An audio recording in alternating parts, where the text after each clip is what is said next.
starting reselling or struggling with reselling, I got some tips for you.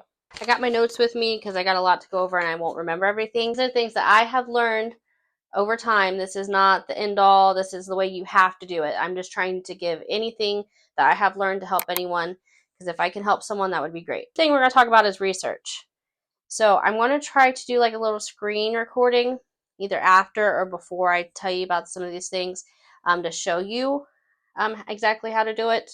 But you can get on eBay and you can use the filter system to look within a certain set of miles. I would do like 100, 150 miles, however far you're willing to travel, and then start looking at what sold within those. Now, if you have a certain preference, like if you're only in men's clothing, I sell clothing, but if you're, for example, if you're in men's clothing, look up men's clothing, and then if you see something that's repeat selling over and over again, and it hits the amount you want it to sell for, then that's something you're probably going to be able to find within the area you're within.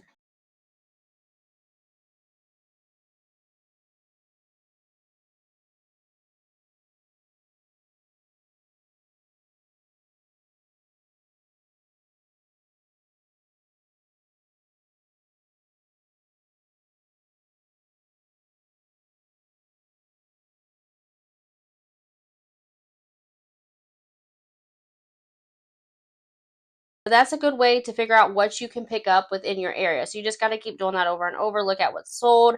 And what I would recommend is, let's say you see a shirt that keeps popping up over and over again. Take that shirt and put it in your search bar and look it up so you can look up the sell through rate. So then you know exactly what the sell-through rate is, if you should be picking it up, and that's how you can just find items to research. I will try to do a little screen recording to kind of show you, because it's kind of hard to explain, but you're basically just looking for items within a certain range from wherever you live, so you can figure out what items are selling within your area. And then I would dive deeper, like if you're just wanting to sell men's clothes or women's clothes, or if you're selling certain hard goods, just look up those certain items and then look at what's selling within those niches, so you can kind of get an idea of like what you should pick up when you go to the thrift store. Another tip within kind of the research category, so not everywhere is going to have everything. Meaning, like, if you're watching people that are resell on YouTube and they pick up a bunch of Western stuff, maybe you don't live in Texas and you can't find a bunch of Western stuff. You need to think about where you live and what you can find in abundance in the area you're at. So if like you're in California, I'm sure you're going to find like a lot of swim stuff and beachy stuff. If you're in Texas, you're going to find a lot of Western stuff. If you're in Colorado, you're going to find a lot of hiking stuff. You need to think about where you're located and what you can find in abundance, and then research into those categories. That's one thing that I did not realize at first. When I first started, I was really comparing myself to other people, and I was like, they're finding all this stuff. Why can't I find it? It's because it's not in my area. I'm not going to find it. And if I do, it's going to be very rare. And then the next thing I want to talk to you guys about is sourcing. So you need to source when you can and as often as you can. For me, it varies. Like, I source as often as I can. Lately, it hasn't been great. I was just sourcing one time a week, and I would hit multiple stores, and that's fine. If that's all you can do is the one time a week, just maximize whatever you have to work with to make it work for you. If you have it to where you can get up and you could go daily, I mean, that's great. Go hit thrift stores for an hour. You're probably going to have the most luck that way finding stuff than rather just sourcing once a week, but it's okay if you can only do it once a week. When sourcing, make sure you're comping everything. Comping, I use eBay. You go in the search bar, you type in whatever you find, you look at how many is listed, and then you go to the filters and you push sold and you look at how many sold. You compare how many is listed compared to how many is sold to get the percentage, and that's what comping is. 100% is very likely in the next 90 days that your item will sell.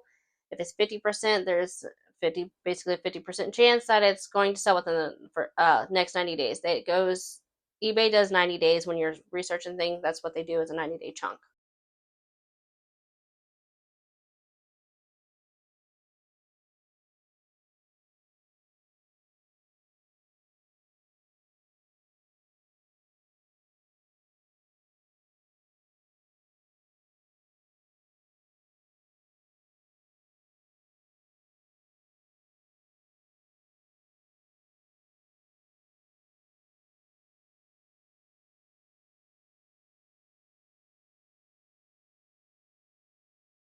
I personally would recommend quality over quantity. That's what people say, meaning it has a higher profit than just picking up a whole bunch of stuff that you're only going to make $2 on. I personally like to make at least $10. I'm trying to get it higher than that, like closer to the $15 mark. It's very hard in my area, but that's what I'm trying to do because the higher profit you have, uh, the smaller amount of work you have to do in ways, if that makes sense. Compared to like I could pick up 5 items and make $100, or I could go pick up 100 items and only make $100. So for me, I need to do as little work as I can. I have 4 children and I have a very busy life. So quality over quantity is very important for me. But if you want to list more items and do more work, that's fine. You can do that way. But I just personally, knowing from doing it for a few years, I would definitely pick up higher profit items than just a bunch of lower selling items. So when you are sourcing, make sure you're checking over your items well. If it's anything like our stores, our lighting sucks, like horrible. I still miss stuff because the lighting's so bad. I have my husband helps me when I go sourcing, so I actually pick the items because I have most of the knowledge on what to pick up, and then he looks over them. But it's very, very easy to miss stuff. So some of the areas that are easily missed, for clothing, I'm mostly telling you guys for clothing. Some of this stuff can apply for everything, but this is just for clothing because I sell clothing. I haven't sold very many hard goods. So for pants, make sure you're checking all the seams. Definitely the butt seams, they'll come loose. The pockets, the zippers, you want to make sure that they work, they zip up and down and everything, and the crotches. Those are some of the main areas that get missed. Now check the whole item, but that is areas that can often be missed. So with shirts, make sure you're checking the armpits and the neckline. Those can be missed definitely in men's shirts, like the neckline and the cuffs. Those areas can be missed easily. Like I said, again, make sure you're checking the whole shirt, but that can be missed. My husband just reminded me, make sure you roll down the sleeves if they're rolled up. We bought a shirt that the sleeves are supposed to be rolled up, and we didn't check them when we got it back home. There was a huge hole in the arm, so it was a big write-off on that one. Okay, so we're going to move on to picturing. I'm trying to do this in the best order as I can. It's not going to be perfect. So my first thing I would recommend is get a good setup. Whatever works for you. Everyone's different. Heights and whatnot. Now what I use is I have a piece of plywood that I have a bar down in my basement. I think it's considered like a dry bar, not literally just like a stick bar, but like, you can put drinks down there or whatnot. Basically like a countertop, but I don't use it for that. And I have my plywood leaned up against that. And I have two 2x4 legs on it. So sorry guys, my phone, it can't take any more video. It's full and I have to go through and delete a bunch of stuff. Being a reseller, that is one of the cons. If you don't clean up your photos after so long, it fills your phone up really quick. But anyway, so I was talking about the fabric that I use on my picturing area. It's one of those, or it looks like one of those throw blankets that's like wrapped up, but it's in the craft section, and it's like a Sherpa felt-like type material. I believe it's 2 yards. I may be wrong, but I believe it's 2 yards, and it's between $10 and $12.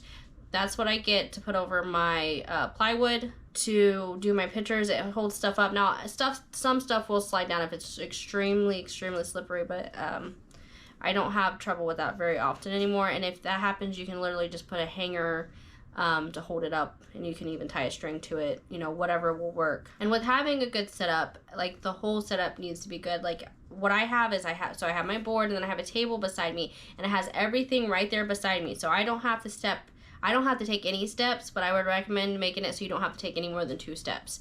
So you can grab your clothing, your lint rollers, your bags, anything that you have to use with picturing needs to be right there so you don't have to go anywhere. That helps save time, and it doesn't take as much energy that way. So when you are picturing, make sure you're getting enough pictures. You're showing everything that needs to be seen, the front, the back, the measurements. Make sure you're including measurements. I use a yardstick. For longer things, I just use a string tape for that. Make sure you're getting all the tags, the material tags, because people will message about that. With pants, sometimes it's hard to tell if they have pockets or not, because sometimes there's like a little seam there to make it look like there's pockets, but there's not. So I'll put my fingers in there and spread it open and actually show, like take a picture of that to show that's there.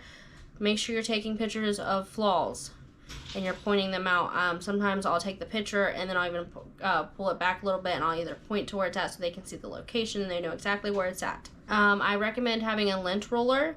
A lint roller at your picturing station helps a lot, so you don't have to pick out everything. And in your listings, make sure you're noting all your flaws. I have a list right here that I'm looking at because there's a lot to remember. And then something else that I would not recommend picturing a bunch of items and then waiting a week and then listing them. And the reason why I would not do that is because you're going to forget if the item has flaws. You're just going to forget things about the item. Sometimes I'll even forget what color it is, and once you take a picture of it, it's kind of like iffy and you don't know for sure what color you want to call it. And that's going to happen with anyone because cameras are not perfect. So I would recommend picturing them, and then if you can list the same day, you can still schedule and draft so you don't have to work every single day, or try to picture and do them pretty close together, not going too far out. And then when I picture my items, I put them straight into clear bags. I've used a few different ones, and the ones that I landed on and that I like are from Walmart. It's the Great Value bread bags. I think it's like $3 something. It's under $4 and you get 100 of them. It's the cheapest I found. And then what I do is they don't seal on themselves, so I just fold them over and then I put my SKU label. Okay, and this is something, doesn't just relate to picturing, this is for everything. But if you're having trouble where it's like taking you all day long, okay, just to do like 10 items, let's say that's what you're doing, then you need to time yourself and even record yourself if you can, and see what is taking you so long to do things, because doing 10 items, so you should be able to picture them and list them in less than an hour. Really, like 30 minutes should be good, but I know it takes some time to get that speed up. When I first started, it took me forever to do anything. So don't be discouraged when you first start, because it's going to take you a very long time to do everything. But once you get processes down, it's going to go really fast. I can picture all my items under 2 minutes. Very rarely it takes me longer than 2 minutes to picture an item, and most items I can do in a minute. So don't be discouraged. Once you start learning, it comes and you'll start going quicker. Before you start picturing and getting all this stuff built up, make sure you do some research and find yourself a really good inventory system. I did not do this. First I didn't have anything, and I was just placing the stuff on a chair next to me. I did that for probably the first 200 items, and it was a pain finding stuff, and then lint would get on stuff, and it was a lot, and it was not good. And then I switched over just putting stuff in like totes and boxes, and what I did was I just rolled them up and I put like a string or a rubber band on them, and I put them in a tote, and that was horrible too. It was so hard to find stuff because if stuff was the same color or looked the same, it would take so much time. And then I switched to a system where I just had like boxes, and I had them labeled like A, B, C, and then I had a spreadsheet, and I would put in the spreadsheet what the item was, what it looked like, and then what tote it was in. And there was just too many things that were similar, and I was having the same issue. I was losing things. It was just a very, very hot mess. I switched over to, I do a SKU system now, and it's all in number. It's in order by number, 1 through, however far you are. I don't have one anymore because I got rid of like all of my new things. I think my smallest number I have is like 1,200. But it just goes in order. I use boxes the boxes that I use are 8 by 8 by 32. I normally get them on Amazon. I haven't ordered any in a while. The last go I got on eBay, and that's just because the Amazon boxes are fine. The quality is fine. It's they didn't send them all, and then I had issues, and then I end up still getting them later on. But I got a refund. It was a weird situation, and I needed the boxes when they were supposed to come, and they didn't, and it was a big ordeal. So I got them on eBay the last time. They came quick. I think they were even a little bit cheaper. If I can find them, I will link them down below for you, so you can, if you want to get those. They do have smaller ones too. 32 is quite long, but I have the space for it. It makes my walking area smaller, but I can hold more. I think they have them even down to like 28 inches that I have found. They might even have them smaller if you don't want something as long. Okay, and then, so make sure you are staying organized and clean. Make sure you're doing your condensing. If you're using the inventory system I'm using, I would dedicate at least 1 day a week to make sure you're condensing. It's a very long process for us to condense. I have, like, at this point, 2,500-ish items in my store. I did have over 3,000 at one point, but I've been doing a big sale on my older items, trying to get rid of stuff so I can get newer, better items in. But even with a store with 2,500 items in it, it does take some time. So I would recommend make sure you're giving yourself plenty of time to condense. When you first start, it's only going to take you maybe 2 minutes, but the more items you get, the harder it gets. And then just do your basic cleaning. Make sure you're scheduling in some time for that. Make sure you're, sweeping. If you have I use my whole basement for it, at least most of my basement. So just make sure you're basic cleaning, you're sweeping, wiping stuff down, whatever you got to do. Just make sure you schedule in time for that so you don't get behind, because if your place gets really messy, it becomes very overwhelming, and then it's hard to get it back to how you want it. I've been there, done that, and I still struggle with that to this day. Okay, let's move on to listing. Here's some tips that I can give you for listing. I can list an item in about a minute or even less. It depends on if I have to start with a new listing or if I'm doing sell similar. Now, after you get a few items on your store, you can use sell similar, and basically what it does, it just pulls everything over but the pictures. It might even pull the pictures over sometimes. But then you can just take those pictures out.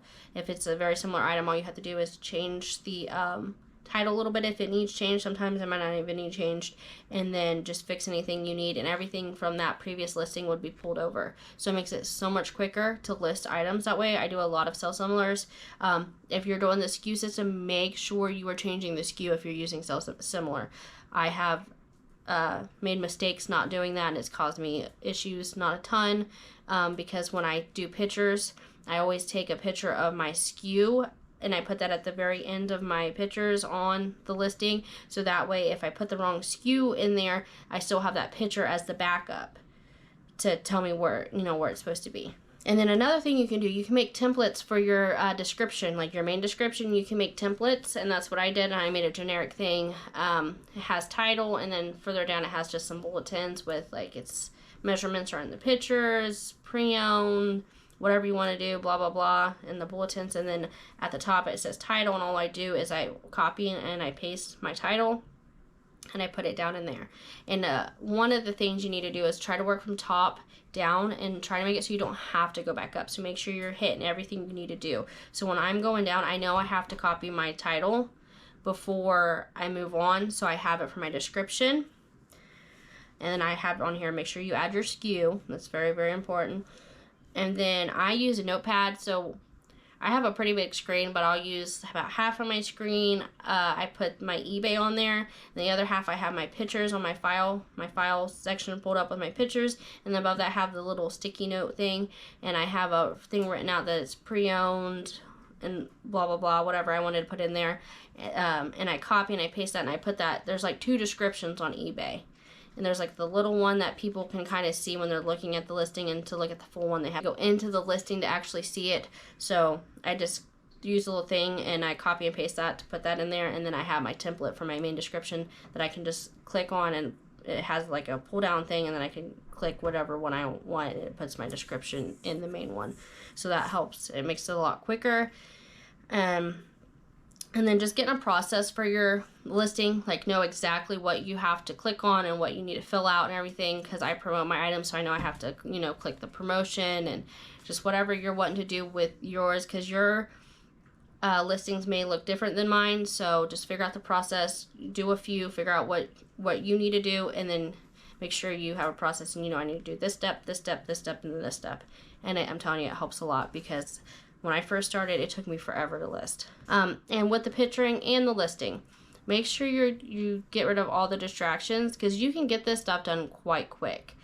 I can picture my items, list them and everything, and it could be a good amount. I could probably do 20 items within an hour. It doesn't take me too long. Now, I do have 4 kids, so they stop me a lot. So kids, obviously you can't eliminate that, obviously, but if you're getting on your phone, you're making phone calls, you're doing stuff, treat it like if it's your actual job, and that's how the only way you're making money, treat it like a job. Don't distractions get in the way, just try to knock it out and get it done. Okay, shipping is my next thing. Some tips on shipping. So I would recommend shipping with eBay. Once you're top rated, one, you get discounts, and then two, if you don't ship with eBay, I'm pretty sure it cancels your seller protection. So you want to make sure you're shipping with eBay. It just makes it easier too for like returns and, you know, all that stuff. And I get discounts compared to like the post office. I think a flat rate's like between $10 and $12, and we get it for $8.68, $9. Okay, and then that goes into my next one. Make sure you're using this, whatever is going to be cheaper for you. So like flat rates, it's like a cardboard envelope you can use, and anything that you can fit in there, you can ship it for that flat rate. They did change it. It used to be like, I want to say it was $8 or $7.99. I can't remember because they've changed it a few times over. But now it's $8.68 or $9. It depends on how far it's going. So if it's going like the mid-range for us, it's the $8.68. If it's going all the way across the states, it's $9. But it's just those two flat rates. Now I don't know if the amount will be the same for you. That's just what it is where I'm at, and we are in Ohio. So, but you also can get those free. You can get a lot of stuff, shipping stuff free from USPS. I don't use a ton of priority anymore. If you are on Poshmark, you can use any priority stuff to ship your items. It even says it on your label when you print your label. So if you're doing Poshmark, I would recommend that. They have some boxes that even have the sticky stuff that they can close on themselves. So I'd recommend that for Poshmark. US or for eBay, the only thing I really use is the flat rate, and sometimes, very rarely, I use a padded flat rate, which is like a bubble mailer, but it's the same concept. It's whatever you can fit in there is the flat rate. You can go in your post office and order that, or you can order offline at the USPS website. And then mostly I use Polly's. Right now, in my last few videos, I've been using my eBay ones because I ran out of the other ones. I pay like a $75 fee every month through eBay because it helps with my listings and stuff. It just makes stuff cheaper for me, the amount of stuff I list. But I get a $50 coupon every 3 months that I can use for shipping. I get, with that coupon, I get like 200 poly mailers. That's what I order. There's other stuff you can order. I just always do the poly mailers for like $3, under $4. So it's a really good deal with that, and I like that. But there's like boxes, tape, other things you can get. I just always do the poly mailers. But I normally order my poly mailers off of Gyro Pack. And no, this is not sponsored or anything. It's just, this is what I use. I normally get them in 1,000 at a time. But I know they have smaller ones you can do. I do not know the price. When I normally get the 1,000 at a time, I think it's around $70. It's been a little while since I ordered them because they normally last me 2 or 3 months. So I can't remember the exact price. If you are going to order off Driver Pack, find someone that is sponsored on YouTube. That's what I did. Just look it up and try to find someone that's sponsored because they'll have a little code and you'll get a discount for your first order. So make sure you do that. But Gyro Pack is the cheapest that I have found that has good quality. I have ordered a lot off of Amazon, and some of them are iffy. Some of them are good. So if you needed something quick, you can get a few off Amazon. The ones, and I would recommend, so I use like a 10 by 13 or something very close to that when I order them. I would also recommend getting some bigger ones that are like I think they're like 12 by 15. I normally buy 50 to 100 of those. They last me a very long time because almost everything fits in the 10 by 13, but every once in a while I just need something bigger. So I would recommend doing that if you're doing clothing. But almost everything I have does fit in the 10 by 13. And then tape. Occasionally I do need tape. I buy it in bulk off of Amazon. I think the last go I got like 12 rolls for $25 to $35. I don't remember because it's lasted me so long. It's been a long time since I've ordered it. But I would recommend getting it there. If I can find some, I will put it in the description for you guys. And I already told you the bags. The clear bags that I put my items in, they are from Walmart. They have the Great Value bread bags. And then I order my SKU labels too. We make our own SKU labels, and I order them off of Amazon. The last bunch I got was like 12,000 of them or something. I still have maybe 1,000 or 2 left or something. I'm not sure. I'm getting close to being out of them, so I am going to have to order those soon. But if you get a label printer, you can make your own SKUs, and it can be a cheap one. We use the Rollo, but you can get a cheap one off Amazon. We switched to the Rollo because it was easier to print the labels, because we had to do like a workaround with the it was, I think it was called Fung Lamb was the one we had. We had to do like a weird workaround because it wouldn't print them right, and it was like, it was slow. It worked, we got it to work, but it was slow. So I would buy those off Amazon in bulk, and I think they're either 1 inch by 2 inch or 1.25 by 2.25. And that brings me to the label printer. When you first start, you can use a regular printer and then just print it out. You'll have to cut it out, and then you can just use clear tape to tape it on until you can afford to get a label printer. But eventually you will, if you're planning on making this full-time, I would recommend getting a label printer. You can get the cheaper one, or you can save up and get a Rollo, or I think the other one's a Dymo. I don't have any experience with the Dymo. I do have the Rollo that I like. The cheap one that I got is still working. My mom actually uses it because I got her into reselling, so I gave her that one, and it works fine. It's just the Rollo's just faster, you know, and it's just better. And another thing I wanted to mention that my mom even told me to mention, because she just started reselling just recently, and in the last few months, and something that she didn't know was not to refund people until you get the item back, because sometimes they won't even send it back. And there's scammers that might send random stuff back. They might send it back damaged. I've had that happen. And you name it, it can happen. So do not refund them until you get it back, because there's a good chance that they're not going to send it back. I have a lot of people that start refunds and they never send it back. There are occasions, now I have been doing this for a while, so I wouldn't exactly recommend it, but there are occasions like if someone buys my older inventory and they want to return it, if they're nice about it, sometimes I will just refund them the item cost and not the shipping, because I don't want to deal with it. I would not recommend doing that. Because there's just so many scammers, and it's just so hard to know what people are trying to get up to. Okay, and then someone mentioned in one of my comments, it's someone that comments all the time, and I really do appreciate it. She gave me some ideas on videos, and that's kind of where this video came from. Stains, or flaws. One is an item too far gone where you should just write it off, and that is really personal preference and bit of common sense mixed in. I know it can be hard. My mom is so picky. Like, she examines them items like with a magnifying glass. Sometimes they're just like little pulls or just a very small stain or something. That's completely fine. I would list it and I would discount it. So like, let's say I normally list something for $15.88. I'm going to list it for $12.88 if it has a small flaw. There's actually some items that sell better with flaws, like some of the jeans, the younger kids, they like it when they have like paint all over them and stuff.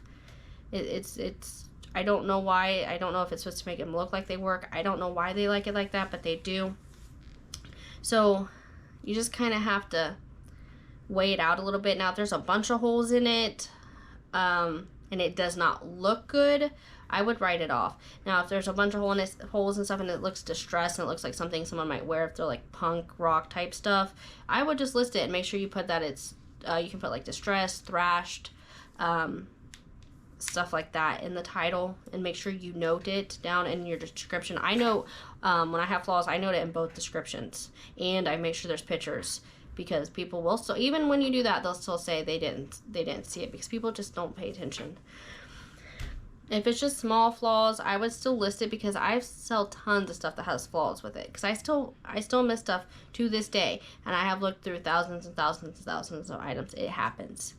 It's still going to happen. That's going to have to be a part of your thing, because you're still going to miss stuff. But that's what I would say on flaws. And if something is too far gone, make sure you keep track of it, and then you can write it off on taxes. And then normally I just toss it. I don't redonate it, because I don't want people wasting their money. If it's that far gone that I won't list it, then people from Goodwill probably don't want it either. So that's the best way I can say on it.